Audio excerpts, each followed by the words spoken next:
Hi, I'm Mitch Gallagher from Sweetwater. Thanks for joining me in my home studio. Today, I've got a creative reverb pedal for you to check out from Eventide. Let's get started.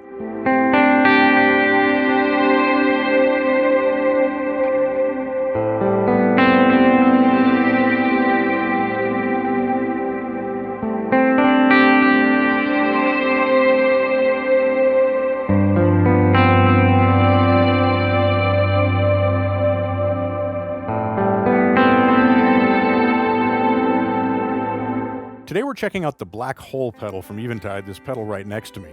Now the Black Hole contains a single algorithm, but this isn't any sort of limitation because that algorithm is so powerful and you have so much control over it, you can get just about any reverb sound that you want. The Black Hole algorithm was actually developed for Eventide's high-end studio processors. It's also become available in the H9 pedal, as well as a separate plugin, but it's now available in a standalone reverb pedal, which is a very convenient way to have access to a ton of amazing ambiances. Let's take a tour of the pedal, and as we're going through the controls, I'll demonstrate what they do. It's almost easier to hear what they do than to see what they do on the front panel. But everything can be controlled from the front panel. There's a software app you can connect up, but everything you need is right here under your fingertips. To begin, we have the active switch, which is our bypass switch. Now, there are two ways this can operate.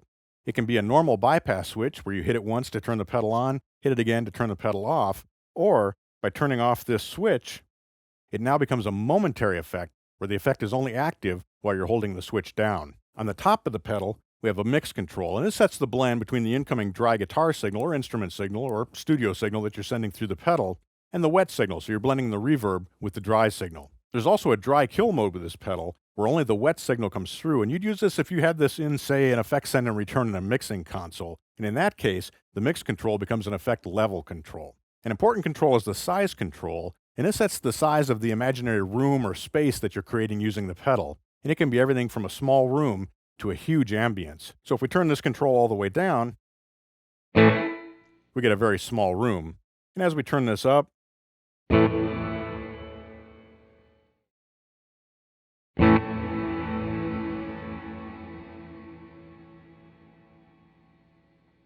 we get bigger and bigger spaces. Let's set this back to about the 12 o'clock position. And another important control for us is this gravity control here at the top center. The gravity control basically shapes the reverb tail. It extends it, it smooths it out, it adds density. It really does affect the overall character of the reverb. So I've got it set to 12 o'clock, which is basically off as far as that control is concerned. Now let's turn this up to about 3 o'clock.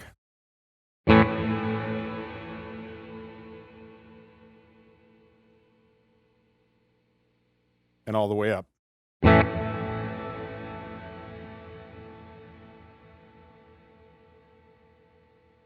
You can hear the character of the reverb tail is changing, and it's also extending that tail. So basically we have sort of an envelope control as well as a density control for the reverb under this gravity control. Now I mentioned the gravity control is off when it's at 12 o'clock. So turning it up past 12 o'clock gives us the effect that you just heard. When we turn it the other way past 12 o'clock, we get an inverse tail.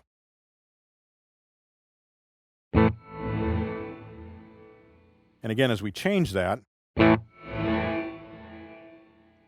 we're affecting the overall shape as well as the density and the content of that reverb. It's a very powerful sound shaping tool under that single control. So we'll set that back to about 12 o'clock.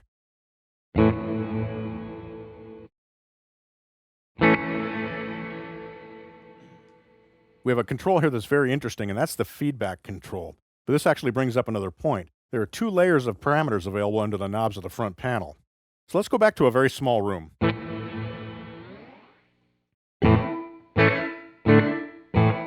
Now, when we press this button and the light comes on, we're accessing the second layer of controls. And under the gravity control, we now have control over PreDelay, which is the time between the incoming signal and the onset of reverb. And it goes from basically 0 to 2 seconds.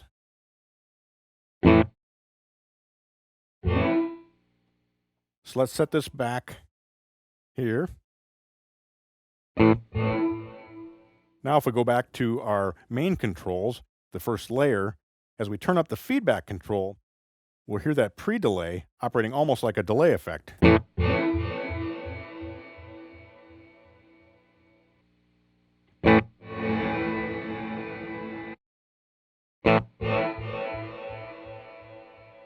So you Here, the wide range of effects, just subtle changes in the gravity control, affecting the feedback, will give us different delay effects. It'll allow you to incorporate that into the reverb tail as well. So a lot of creative possibilities with just those few controls. Now on the main layer, we also have high and low EQ controls. The low EQ is a shelf that operates at 350 Hz. The high EQ is a shelf that operates at 2 kHz. Those EQ effects are after the reverb tail, so they allow you to smooth out the effect, to drop down any boominess, and to shape the sound after the signal's gone in. So you don't lose detail, you don't lose articulation, but you can still affect the tone. If we go back to our second layer, under these two controls, we now have modulation. We have modulation depth and modulation speed. And this can give us almost a chorus effect.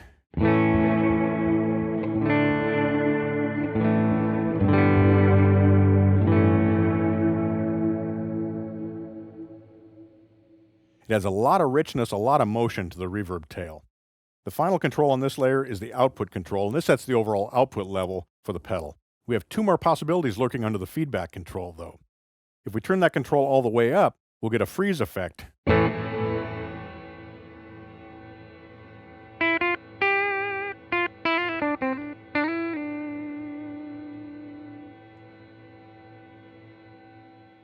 If we turn it up to this point, we get an infinite hold feature. So let's set that.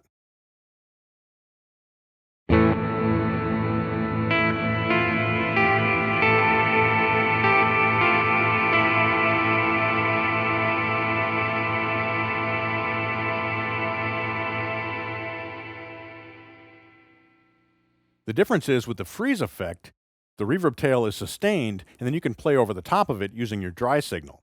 With the infinite hold feature, the reverb tail is sustained, but incoming signals are still processed through the reverb. Now we have another way to get the freeze effect on the pedal, and that's using this switch right here. So if we press and hold that, the light comes on in this button, and that's our freeze control. Now we can sustain the signal by hitting that foot switch.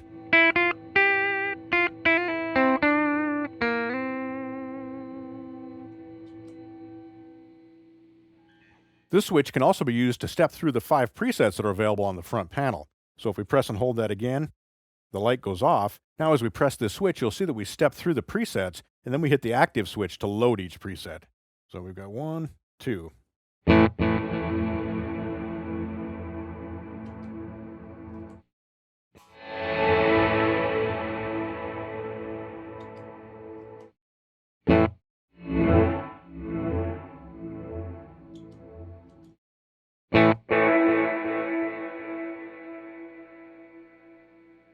One of the questions with a reverb pedal is, do the reverb tails continue after you hit the bypass switch? Do they hold over after you've bypassed the effect? You can actually set that how you like it on the black hole pedal. We have several different modes available. The first mode is what Eventide calls relay mode, which is basically true bypass. So the signal comes in, goes straight back out, and nothing affects the signal at all. We also have buffered bypass, where there's a buffer circuit here, and if you need to drive long cables or you're having signal loss issues, you can engage that buffer and take care of that problem. The third mode is DSP plus effects, and this allows those reverb tails to continue the ring even after you've hit the bypass switch. Now let's take a look at the connections on the black hole pedal. The black hole pedal has a single input, but it can actually accept either mono or stereo signals using a TRS connector or a regular TS connector. You set that mono or stereo operation using the small switch under the jack. We have stereo outputs, and then we have an expression pedal input, and that expression pedal input has a number of different functions. First of all, we can set it up for a normal expression pedal mode, and I'll show you that in a little bit, and this allows you to morph between different settings. We also can connect both an expression pedal and a tap tempo switch, and the tap tempo switch will set the tempo for that pre-delay. We can also connect a 3-button foot switch. This allows us to move up through presets, down through presets, and to load the preset to make it active. Finally, we can use an adapter cable to make this a MIDI input. When you have MIDI control over the pedal, we have 127 presets available, and we can also remote control the different parameters within the pedal using MIDI commands. The final connector on the black hole pedal is the USB port, and this has a couple of functions as well. First of all, we can use it for MIDI over USB. So if you have a device that can send MIDI over a USB port, you can use it to control the black hole pedal here. You also use this port for connecting to your computer if you're using the optional EDM or Eventide Device Manager app. We'll take a look at that in just a second. And finally, that USB port is also used for firmware or software updates with the black hole pedal. Now let's take a look at using an expression pedal to control the black hole pedal. Setting it up is very simple. Just put the pedal into its heel down position and make the adjustments that you want. So this will be our heel down sound. Now we'll go to the toe down position and change our settings.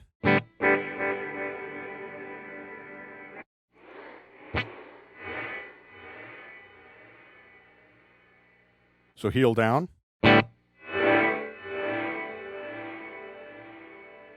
and toe down.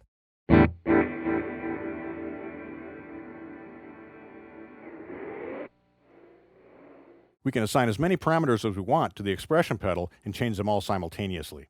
Now let's take a look at the Eventide Device Manager app, or the EDM app. This allows you to control both the presets as well as all the parameters within the pedal. Makes it very easy to edit your sounds, as well as create a library, determine what's loaded into the pedal, set up your preset order. All those things can be done using EDM. I hope you've enjoyed this look at the Eventide Blackhole pedal. It's a tremendously powerful reverb pedal. And I think the highest compliment I can pay to this pedal is that I plugged it in and almost instantly started writing a song. It just is so inspiring to play through it and hear those different ambiances and effects. It's a lot of fun. Thanks for joining me today. I'm Mitch Gallagher from Sweetwater.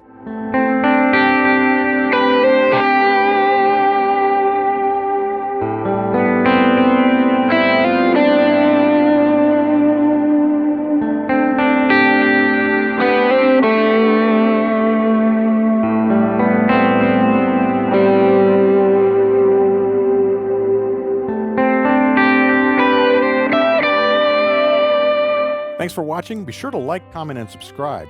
Click here for more videos like this, or start at sweetwater.com for all your music instrument and pro audio needs.